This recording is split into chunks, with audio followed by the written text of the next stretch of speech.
Welcome back to Mega Man 11. This is part 4, and we're tackling Tundra Man, one of my favorite aesthetics in this game. It's a very interesting mix of a little bit of industrial, it's obviously all frozen over, you got all these cool colors, and you have all these ruins in the background and stuff, and that's really, really cool. It's a very unique mix. And yes, every time I say cool, I'm going to be shooting myself in the face because it's like, haha, ice pun. But yeah, I really do enjoy the way this level looks. It sounds amazing. The music is so damn good. Like, listen to this shit.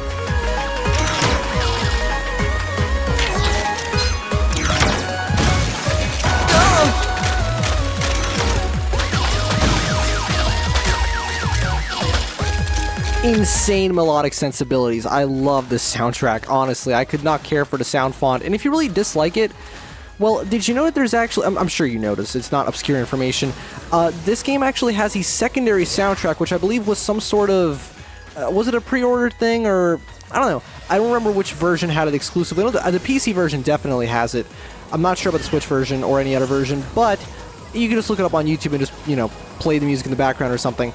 Also, we got our first gimmick, which is, well, I guess our second gimmick, because the main gimmick is obviously the ice, because it's the ice level, but we also have wind, but I'll show you in a few seconds why, well, a few minutes actually, why it's really not as annoying as it would be in any other circumstance. But anyway, yeah, this game's soundtrack actually has a second variant, which is, it's labeled as instrumental. I'm not really sure if that's an accurate way to say it, because, I mean, does that mean a synthesizer isn't an instrument? Well, I guess because all of this music was made on a DAW, so a digital audio workstation, so yeah, no real instruments were used in the although to be honest, as I said, no real instruments were used in the making of this, but to be honest, a lot of this sounds very, I guess it's just because it's Japanese, so there's a lot of pentatonic stuff going on, but it's very guitar friendly. Like, I wouldn't be surprised if some of it was written on guitar. I know, for example, like when Jun Sunoa writes stuff for Sonic games when it isn't guitar driven, he still totally writes it on guitar. Like, there's some such guitar-ass licks in his stuff, even if there's no actual instrument being played. It's just a synthesizer, you know? It's just kind of the sort of thing you pick up on when you're a little more experienced as a musician. Also, those bunnies, they're suicidal. In Torchman's level, we're going to see them a little later. They're pretty much the same, and they will just leap off the edge. And you can definitely use that to your advantage. We have our first mini-boss here, and he's actually very, very simple, even though he might seem a little overwhelming with all of his, like, you know, icicles falling from the sky, and the combination of both ice and slipperiness. But as you can see, all you really have to do is just jump, shoot, and man. Like, jump and shoot man, because really it's not that difficult, which surprised me. I mean, yeah, my first time, I had quite a rough time trying to figure out his pattern, but it's the same thing every single time. There's no variations to the pattern, so it's really, really easy to remember. You just go, jump, shoot him, duck, slide underneath, and you got him. And yes, I know, I could use this to make him die even faster. In fact, you know what, screw it. This game is pretty generous with the weapon energy, so I'm just going to go ahead and do that. Plus, if I die at any point, this game has Mega Man 8 logic, meaning that... Wait, reset. Oh, shit, okay. I got to be really fast on my slide here. Let's see if I can dodge this. Yeah, I did it. As you can see, I imagine it does more damage. Oh, okay. It definitely does more damage. Just got to make sure we switch over to that every time we pick up some weapon energy to, you know, so we know that we have enough for Tundra Man, because he isn't the hardest boss ever or anything. He's definitely no Freeze Man. Was he even that hard, though? I haven't fought Freeze Man in a really long time, at least about his weakness, though. Should I do a Mega Man 7 Buster Only run? I kind of like the concept of Buster Only runs, not in the sense that, not because of the challenge necessarily, but just because I'm a little too lazy to remember certain weakness patterns, so I just go like, fuck it, Buster Only. He's gonna catch you by surprise. There he is. Yep. And he got me anyway. Don't forget, your Mega Buster, when fully charged up, can break through enemy defenses. Now this bit, and there you go. It's simple, actually. I kept thinking that I would never make that, because it's like, how do you expect me to jump right after that? No, it's actually really, really simple. So yeah, the aesthetic for this stage, as I mentioned at the start of this level, it's a really cool mix of like all of these ruins and ancient artifacts, while also having, you know, the industrial frozen everything. That's always been one of my favorite looks of any level, especially it's very fitting for first-person shooters, you know, the frozen over facility, frozen over industrial complex, because it introduces all of these really cool colors that are cool. I really enjoy them, you know, nice blue, a little bit of cyan, white, those kind of things, a little bit of gray, because you typically have cold colors in these mechanical environments. Hold on, I think that's exactly what we need. So let's go ahead and use that. Take some damage, because honestly, I don't care. I have pretty much max E-tanks, so at this point, I'm just gonna... Yeah, I'll take the hits. I do wish that I could avoid a little bit better, but maybe that's up to me. It's almost like this game is fairly designed and requires skillful play to avoid getting hit by things. Now, this section, it seems like a massive lives drainer, and it can be if you suck. Although, trust me, this section is actually really simple. You don't even need to use the double gear system for it. Like, yeah, wait, what the fuck? Megaman. There you go. Okay, the physics weren't kicking in for a second, and I wasn't going as far as I was supposed to get. You're supposed to use it as a speed boost, essentially. Like that, and... Okay, use that as a little cubby hole to save yourself, and double gear. The thing about double gear is that before you fully upgraded it, it's only really helpful as a psychological thing, as in, like, because Mega Man does move slower, but, it gives you that little extra reaction time. So let's swap over to Rush Jet. He is the most effective weapon in this game. Look at that parallax effect. He's behind the shard. There we go. We're going to switch over to... Trying to take my spotlight? You want to dance? Feel freeze. Ha! He said freeze. Like free. You see, it's funny. Yeah, the puns in this game are just kind of fucking disgusting. But, no. It's actually a pretty fun fight because he just bounces around and stuff. And he focuses, as you would expect, like, because of his character... He, instead of using the power system, like the power gear or whatever, he uses speed gear to do this, and then he goes under. It goes above you, I mean. Or it's really annoying that he says under, which maybe they intentionally had him say that to kind of get into the player's head. Typically he says a grand finale, but yeah, maybe they intentionally had the voice actor say under at that point, so that it kind of burrows into your mind so you know, I have to go under him for the next thing because he jumps. So that's actually a little bit of clever, invisible design, as you would say. Now, what do we get from him? Well, we get one of the best weapons in the game, that's what. The Tundra Storm. You know what it is? It's a screen nuke. Wait. Now it's a screen nuke. Fucking awesome.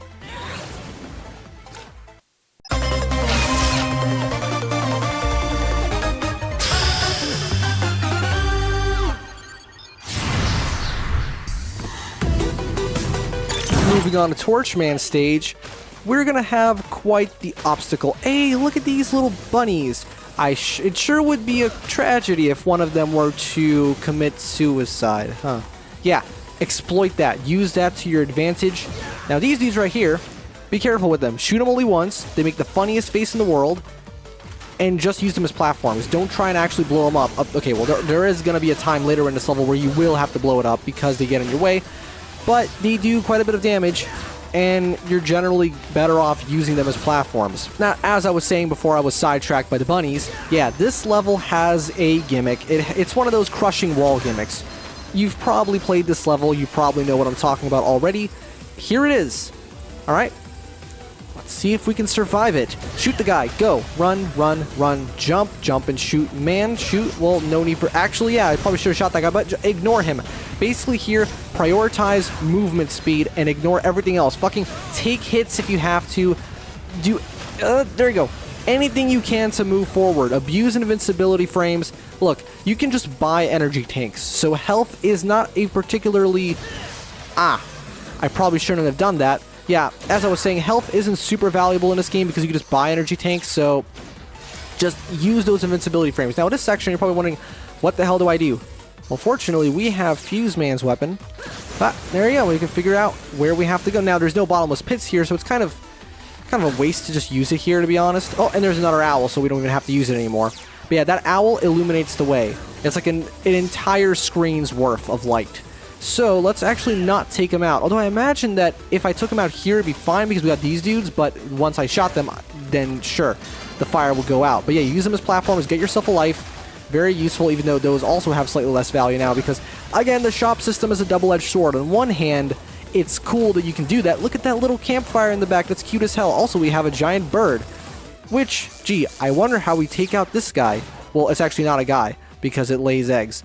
But, yeah, so we switch over to this, and 1, 2, switch out so we don't overheat. Free.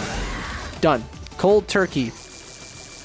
And yeah, it's funny how like some games have built-in achievements compared to traditional like Xbox gamer achievements or some shit like that in Steam achievements. This little carrot tossing dick, he's gonna become a real problem in Wily's second stage. Okay, I wouldn't say real problem, but if you don't know how to take him out quickly, he can just be a nuisance, because typically you take him out just via a bottomless pit, but, well, there's not gonna be a bottomless pit. And now, pray. Alright? Become the most heavily religious person in the world and pray, because you will die. Okay, it's not that hard. It is hard, but it's not, like, impossible. You get, look at that, you get a little reward here. That might be because I'm on casual difficulty, to be fair. But you know what? In my head, that's the canon difficulty, and I refuse to accept anything else. It's not about, like, being the easiest possible. It's just about being the most difficult it can be about within reason for my taste, because obviously I'm not going to go newcomer, because yes, newcomer is easier, but it changes the design. It makes the game not the same game anymore. I don't like that. It's kind of like, you know, remember Nitro Rad's video on Plock? Can't believe that was so long ago now, but fuck, make it. Yes, okay, we made it. Actually, I had full energy tanks. Why did I do that? Whatever. So in that game in Plock, you have like this child's play mode. I shouldn't have done that. Well, it's fine because I have Fuse Man's weapon, so I can just do this, and it goes away. Shoot them on these tiny ones so that you can very easily, so they can sustain their light. And now let's drop in one of these. You don't want to waste this too much because you are going to be using it against Torchman. He's a tough motherfucker. He is totally doable Buster only. Some call me Johnny would know. But you definitely want to have the weapon on hand in case it gets a little too tough. Now we got more of those rapid guys. You shoot the rabbit. Is he a rabbit? I mean, he shoots carrots. He kind of looks like a bunny. I'm not sure. You got this whole like campfire motif going on with the stage. I like how it's not just a typical, you know, fantasy sort of forest level. It's actually got something else going on, and the music is insane. Like, I love how it starts with this really weird chromatic thing going on, and then it just becomes a straight up metal song. You know, like the chords that they use, it's in every metal song ever. It's amazing. Bunny's dead, of course. Well, I'm not dead, but I took a hit, which would have been death if I was low health. And this is the part that led to many a game over. But I've practiced, I've come back stronger, and now I'm gonna show you who's the something. Okay, not the bot. Now, those of you with a little more experience in this game will probably tell me to use Tundra Man's weapon, and to that I say, well, I want to save as much of that ammo as I can for the fight, so yeah. Wow, that took way too many attempts, but I've made it through, and now, let's see how much weapon ammo we have. Oh, we have full ammo! Oh, that has nothing to do with the fact that I died, well, let me look at my live counter, 8 times trying to do that. No.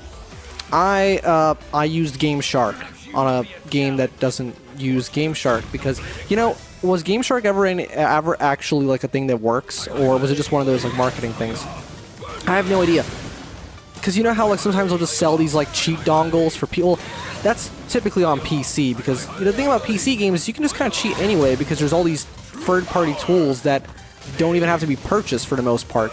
And I'm not even talking about cheat engine or anything. Oh yeah, Torchman. He's here. He's actually not that hard. I like how he has all those typical Street Fighter references, because every single, you know, there's got to be a Maverick or a Robot Master in this case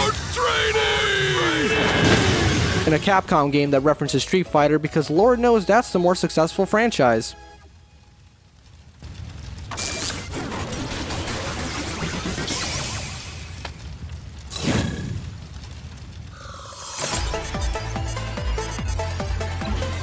And we get, what do we get? We get a fire-based weapon, Blazing Torch. Let's see how it works.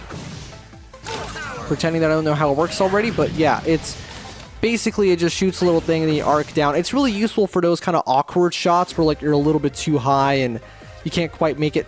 Whatever. It's time for Blast Man.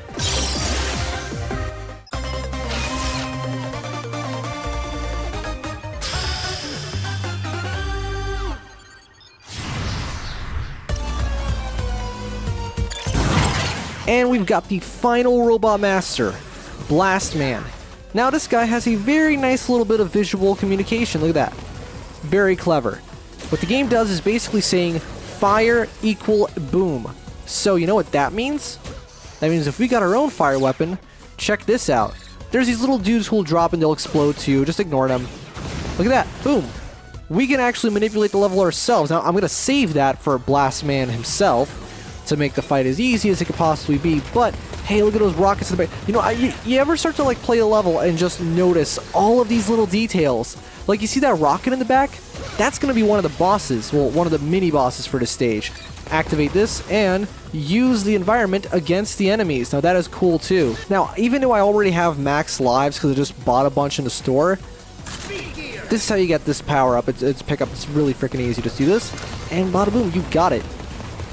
It's fun how, you know, I've never really understood how the double gear system relates the amount of time, the amount of slowdown applied to the environment versus that of Mega Man, because obviously when not upgraded, because you can upgrade it in the store, but by default you do slow down a bit. You've probably noticed, like, Mega Man does move a bit slower, but I swear the world around him still moves even slower than that. I mean, hence why it's so useful. If it was just overall slowdowns, just everything, it probably wouldn't be really quite as handy as it would be. I mean, it would just basically say, hey, you get a little more time to react, but you ultimately aren't better off within the game's own logic.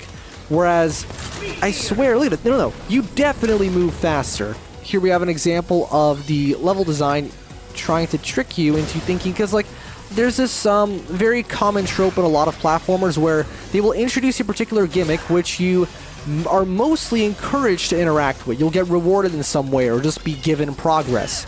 But sometimes they go, you know what, let's design it in such a way that interacting with said mechanic would actually hinder you. So here, for example, you need to do this because, well, actually, do you? Well, you really don't, but you have no choice because of the way the level's designed. Now, we got ourselves a little mini-boss, and this guy is, well, he's one of the few mini-bosses I can think of in this game where you damage him. You can definitely damage him yourself directly just by doing that. You're just shooting him and he starts to burn and stuff. Or you can knock these little guys back into them because they have an infinite supply of themselves. But you notice that these rockets are actually the same ones as in the background of the level. There you go. See, you can actually shoot them normally. But that's not the fastest way to do it. I mean, I imagine if I were to whip out, you know, the fire thing, you know, fine, let's use it just to see how effective it truly is. Ooh, it seems like it's quite effective. You know, when you don't miss, that is. Now, the problem is I have no idea what's going on screen whenever I use it, so I just end up getting hit. I love how they just fly off into space when they get bonked by those rockets. But the main strategy here is just keep jumping over them, time it right, and shoot them when you get the chance, because you can. But you're mainly going to be relying on basically suicide tactics. They drop one of their own, and you use them to kill them. Oh, and they're gone. And you know what? Funnily enough, this boss actually gets more difficult when it should be weaker, because they start dropping little guys way more often when you're so focused on, you know, actually trying to shoot them. At this point, don't even bother trying to shoot the opening, and instead just go for the little guys that drop out, alright? Just do this, and boom. Damage, and boom, a little more damage. And I love how their little torched corpses fly out. That's really, really cute. This bit right here is really clever. Check this out. Notice how the projectiles, if they can... Damn it. See, because if they were to collide with the this platform, all those explosives, they wouldn't trigger them. And I like that. It's a very subtle thing. Maybe it wasn't even intentional, but it tells the player not everything the enemies shoot can interact with this, with the explosives. It's only fire-based things. So like this, yeah, that'll set it off. See? Boom. So once again, we have a little problem-solving thing. We can either try and bait these guys into shooting it, or I could have used my own torch to take it out. But of course, I want to save some ammo because it'll make the boss way easier. Just take a fucking hit and go for it. There you go. I'm very low on health, though. I should probably do something about that. If I don't get a big pickup soon, I'm just going to use an E-Tank because I can just buy them. And as per usual in this game, we've got ourselves a little vertical platforming section. And it's probably the most challenging in the... Oh, no. I wouldn't say it's... This level overall, despite it being the last in the weakness chain, it doesn't actually mean it's all that challenging because the game's non-linear nature, right? It might be your first level. I don't know anyone who goes Blast Man first, but, you know, it could be.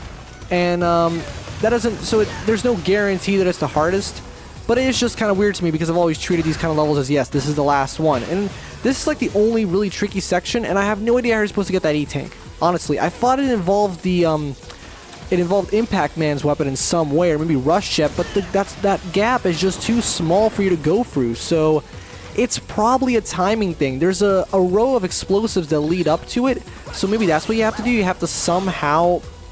Go away. You have to somehow not trigger them. I don't know. Maybe there's a way to, like, freeze them, or... I haven't experimented enough. I mean, at this point, we've got quite a few weapons, so I probably could do that, but regardless, we're just going to switch over to the torch. Time to begin the countdown! Explosion is art! And as you would expect from his character design, his preference in power gear, well, yeah, is the power gear, not the speed gear, so you're going to see him use it in quite a...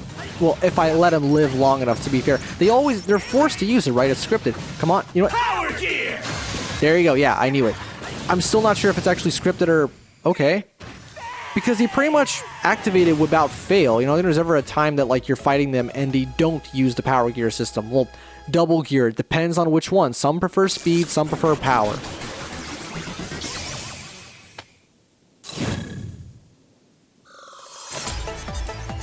And that's going to do it for part 4. We're going to wrap it up real quick just by collecting our new weapon, which is the Chain Blast. And this one, let me tell you, it's only really all that useful when you use it in power gear mode, right? Let's see that.